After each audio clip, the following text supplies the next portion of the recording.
Hey everybody, I'm the Goth Martha Stewart, and today we are making cornbread. So this is the perfect side dish if you're gonna have a New Orleans themed party, which honestly goes really good with Friday the 13th parties. I have put them together as well. I did a Friday the 13th dinner party, and this was one of the side dishes.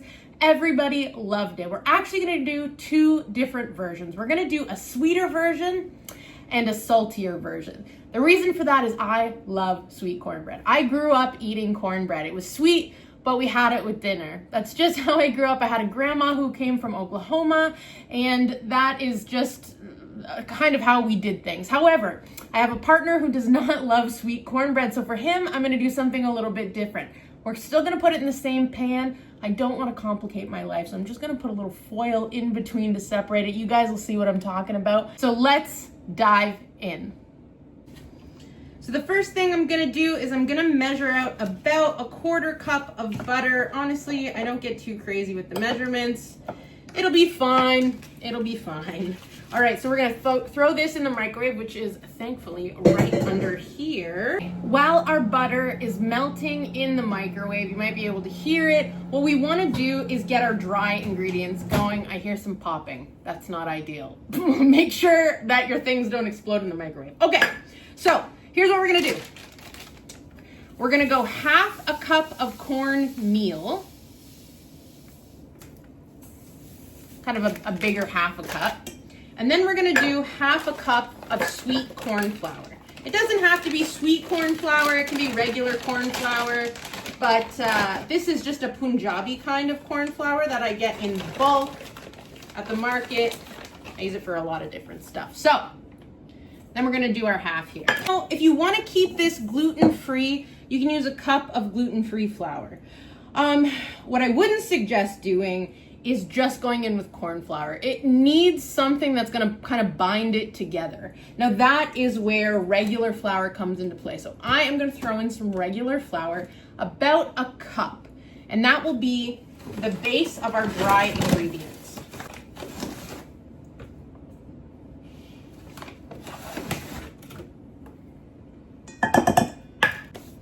So now I'm going to throw in about a tablespoon, I know that sounds like a lot, about a tablespoon of baking powder. Now the reason it has to be so much is because corn is dense, and if you want this sucker to rise, you gotta do it. You just gotta add that much. The next step for us is going to be sugar. So I'm gonna start with just a little bit of sugar, because that is gonna be the base for both of them. And what is a little bit of sugar? I mean, that depends on who you are. I'm gonna do about 2 tablespoons of sugar. Now, can you omit the sugar completely? I wouldn't. What does sugar do in recipes? Well, it helps create moisture. It helps keep that moisture. So I don't think I would just omit it completely. Go light if you don't like sweet cornbread. Go heavy if you like sweet cornbread. You guys are gonna see I'm gonna do both. So we're gonna start with just a little bit of sugar.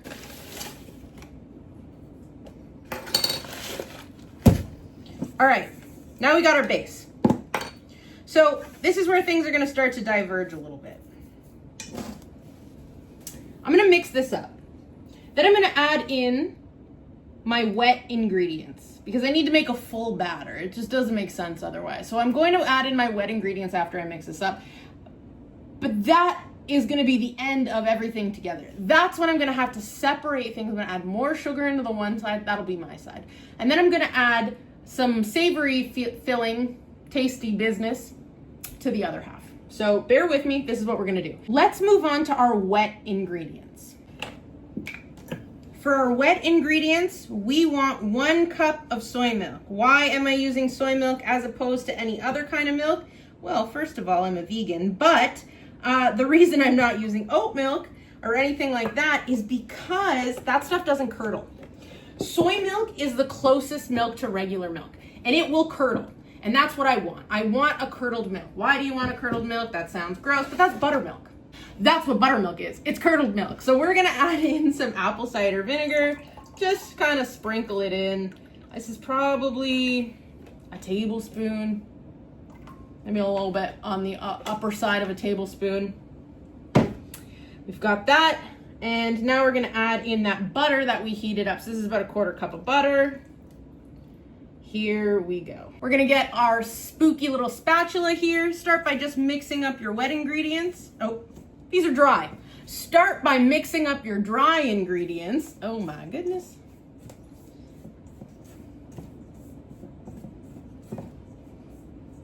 And then add in your wet. You can mix up your wet a little bit if you want. It looks gross. I won't lie to you and say it looks good. It looks gross. Oh, oven's ready. Perfect.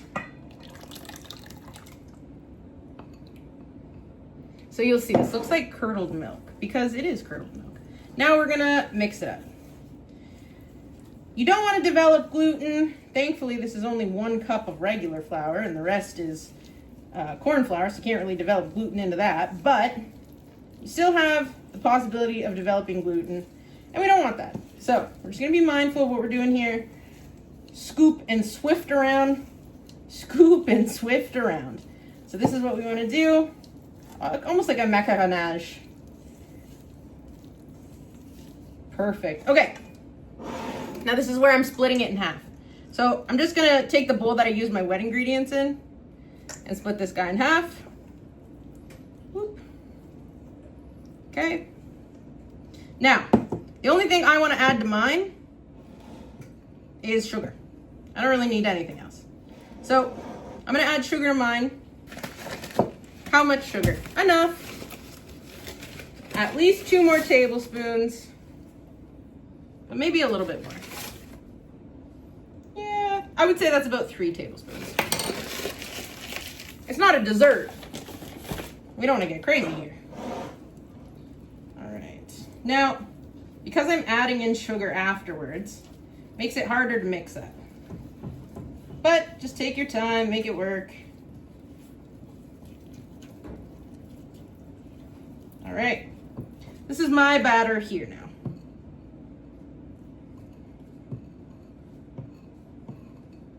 This is our sweet cornbread batter. All right, now for our savory cornbread batter. Okay, here's what I'm gonna do. I'm gonna add in a little bit of garlic.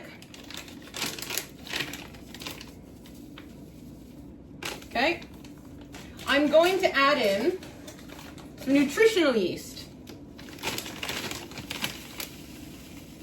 It's gonna get it nice and savory. I'm gonna add in some Old Bay seasoning.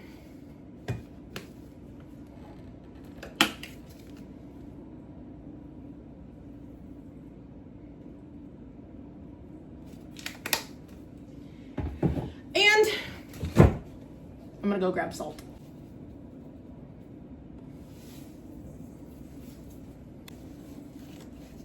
And then we mix this in.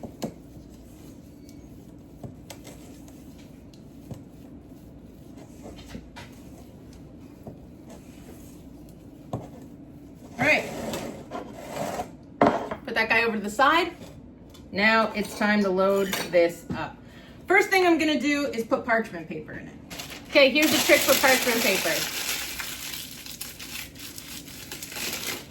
Aggie's right over here. Hi, Aggie.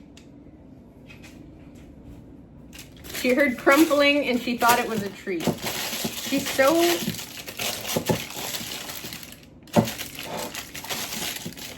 Now it just stays in there. I think Aggie needs a treat. It's a different kind of cookie.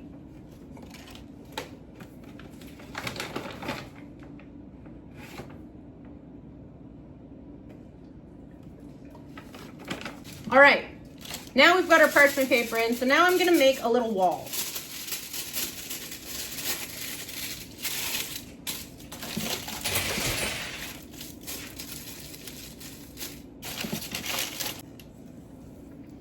We're gonna put the savory ingredients on one side. So we've got one side, which is our savory side. We're just gonna stick our wall over here. And we've got our sweet side.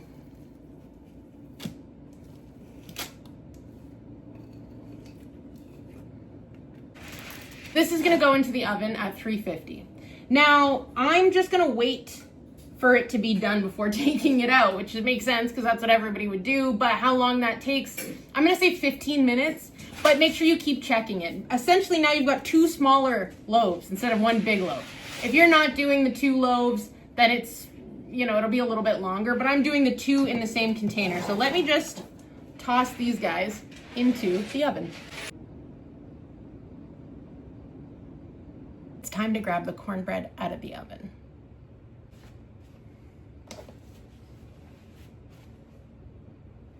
I wish you could smell this. It smells great. So this is our double cornbread. We've got our sweet one on this side and our savory one on this side. Let's plate it up.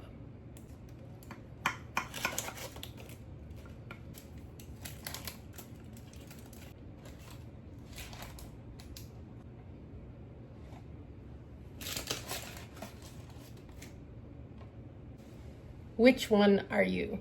Team savory or team sweet? You guys know what I am. Thank you for following along while I make cornbread, a spooky side dish. If you want more recipes like this, DIYs, event planning, or anything else that I come up with, follow, subscribe, and hit that like button to follow along with the Goth Martha Stewart. Thank you, and see you next time.